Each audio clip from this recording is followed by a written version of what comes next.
রাধে রাধে প্রিয় ভক্তবৃন্দ এবং গাইস, বাংলা অমৃত কথা চ্যানেলে আপনাদের সবাইকে স্বাগত। আজকের সুন্দর একটি ভিডিও নিয়ে চলে এসেছি, কারণ আপনারা জানেন প্রতিবারের নয় এবছর সর্বশ্রেষ্ঠ ব্রত শয়নী একাদশী ব্রত 2026। তো এই শয়নী একাদশী ভগবান শ্রী বিষ্ণুর অত্যন্ত প্রিয় একাদশী। তো আমরা আজকের এই ভিডিওতে জানবো শয়নী একাদশী ব্রত 2026 কবে আমরা ব্রত পালন করব, 25 তারিখ নাকি 26 তারিখ, এই একাদশী কিভাবে পালন করবেন, সকল বিষয়বস্তু আমরা এই ভিডিওতে শ্রবণ করব। এই এমন একটি আশ্চর্য একাদশী ব্রত যা শুনলেই 100 গুণ পুণ্য লাভ হয়। ভুলে কেউ মিস করবেন না এই বছরের এই সেরা ব্রতটি। তো আগে আমরা জানবো শয়নী একাদশী ব্রত কবে পালন করবেন। এই একাদশী ব্রত আপনারা পালন করবেন ইংরেজি 25/7/2026 শনিবার। এই একাদশী ব্রত আপনারা পালন করবেন, অর্থাৎ আগামী শনিবার। এবং এই একাদশী আপনারা কবে সমাপ্ত করবেন, অর্থাৎ পালন করবেন তার পরের দিন 26/7/2026 রবিবার আপনারা এই একাদশী ব্রত পালন করবেন। তবে মনে রাখবেন, সূর্যোদয়ের পর থেকে মিনিমাম 9:30 মধ্যে আপনারা এই একাদশী ব্রতে পালন করে নেবেন, যথাসময়ের মধ্যে। তা না হলে কিন্তু আপনারা সম্পূর্ণ একাদশী ব্রত ফল আপনারা পেতে পারবেন না নির্দিষ্ট টাইমে পালন না করলে। আমার এই চ্যানেলে একাদশী সংকল্প এবং পালন মন্ত্র রয়েছে, আপনারা চাইলে দেখতে পারেন। তো চলুন এখন আমরা জানবো শয়নী একাদশী ব্রত 2026। যুধিষ্ঠির মহারাজ বললেন, হে কৃষ্ণ, আষাঢ় মাসের শুক্লপক্ষে একাদশী নাম কি? ইহার মহিমাই বাকি, তাহা কৃপাপূর্বক আমাকে বলুন। শ্রীকৃষ্ণ এই উত্তরে বললেন, হে রাজন, ব্রহ্মা এই একাদশীর বৃত্তান্ত দেবশ্রী নারদকে যাহা বলিয়েছেন, আমি সেই আশ্চর্যজনক কথা আপনাকে বলছি। ব্রহ্মা বললেন, হে নারদ, এই সংসারে সত্যই হরিবাসর ভিন্ন আর কোনো পবিত্র কিছুই নয়। যারা এই প্রকার পবিত্র এবং পাবনাশক ও সকল অভীষ্ট পদার্থ একাদশী ব্রত না করে, তারা নিশ্চয়ই নরক যন্ত্রণায় ভোগ করে। আষাঢ় মাসের শুক্ল একাদশীর নাম শয়নী একাদশী। ভগবান ঋষিকেশের প্রতিবিধানের জন্য এই উত্তম ব্রত সকলেরই করণীয়, অর্থাৎ সকলেই করা বাধ্যতামূলক। এই ব্রতের সম্বন্ধে মঙ্গলময় যে পৌরাণিক ব্যাখ্যা আছে তা এখন বলতেছি। পুরাকালে সূর্যবংশে মান্ধাতা নামে এক রাজশ্রী ছিলেন। তিনি সত্যপ্রতিজ্ঞ এবং প্রতাপশালী রাজচক্রবর্তী ছিলেন। প্রজাগণকে তিনি নিজ সন্তানের মতোই প্রতিপালন করতেন।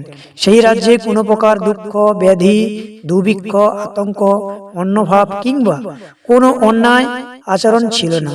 এইরূপে বহুকাল গত হইলে অস্কামাত কোন কর্মবিপাকে ক্রমাগত 3 বৎসর ধরিয়া সেই রাজ্যে কোনো জল বর্ষণ হইল না, অর্থাৎ কোনো জল বৃষ্টি হচ্ছিল না। দুর্ভিক্ষের কারণে সেই দেশে দেবতাগণের উদ্দেশ্যে দান মন্ত্রের ধ্বনি, সাহা সুধা প্রভৃতি বন্ধ হইয়া গেল।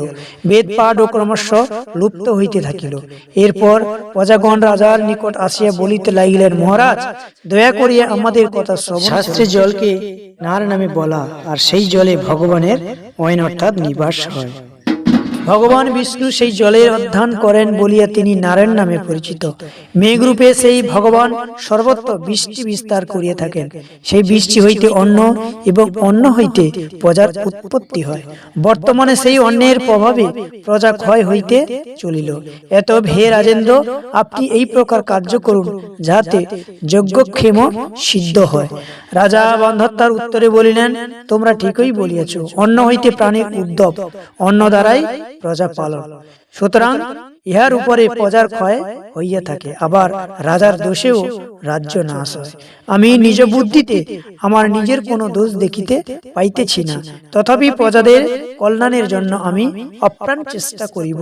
অনন্তর রাজা বিধাতাকে নমস্কার করিয়া সৈন্যে বনে গমন করিলেন এবং রাজ্যে প্রধান প্রধান ঋষিগণের আশ্রমে ভ্রমণ করিতে লাগিলেন। এই রূপে একদিন তিনি ব্রহ্মার পুত্র অমিত তেজস্বী অঙ্গিরা নামক ঋষির দর্শন লাভ করিলেন। রাজা তাহার চরণে প্রণত হইলেন এবং ঋষি তাকে আশীর্বাদ ও কুশল জিজ্ঞাসা করিলেন। রাজা তখন তার আগমনের কারণ ঋষির নিকট সবিস্তারে ব্যক্ত করলেন, অর্থাৎ বলিলেন। ঋষি কিছুক্ষণ ধ্যানস্থ হইয়া কহিলেন, হে রাজন, এটি সত্য যুগ। এই যুগে সকল লোক বেদ করেন এবং ব্রাহ্মণ ভিন্ন অন্য কেউ তপস্যা করেন না। কিন্তু এই রাজ্যে এক বিশলী অর্থাৎ শূদ্র তপস্যা করিতেছে, তার পক্ষে এই অকার্য সাধনের জন্যই রাজ্যে এইরূপ অনাবৃষ্টি হইতেছে। সুতরাং তাকে বধ করিলে এই দোষের শাস্তি হইবে। রাজার তদুত্তরে বলিলেন, বিশালী হইলেও তিনি তপস্যা করিতেছেন, সুতরাং নিষ্পাপ, তাকে বধ করিতে আমি পারিব না। আপনি অন্য কোনো উপায় থাকিলে তা দয়া করিয়া আমাকে বলুন। মৎস্য অঙ্গিরা বলিলেন, আপনি আষাঢ় মাসের শুক্লপক্ষে শনি নামে যা প্রসিদ্ধ সেই একাদশী ব্রত যথাবিধি পালন করিবেন। এই ব্রতের প্রভাবে নিশ্চয়ই রাজ্যে বৃষ্টি হইবে, এতে কোনো সন্দেহ নেই। রাজা মুনির এই কথা শুনিয়া নিজ প্রাসাদে প্রবর্তন করিলেন এবং আষাঢ় মাস উপস্থিত হইলে রাজ্যের সকল প্রজা রাজার সহিত উক্ত একাদশী ব্রতের অনুষ্ঠান করিলেন। ভক্তি সহকারে একাদশী ব্রত করিল। তার ফলে বর্ষণ করিল মেঘ থেকে, ভূমি পুনরায় শস্য শ্যামলায় ভরপুর হইয়া উঠিল। ভবিষ্যৎ পুরাণে পুরাণে এই একাদশীর মহিমা বর্ণিত রয়েছে।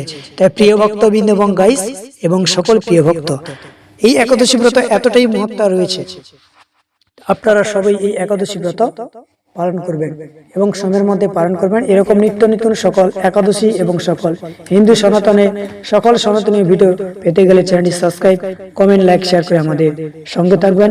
দেখা হচ্ছে পরবর্তী ভিডিওতে। রাধে রাধে।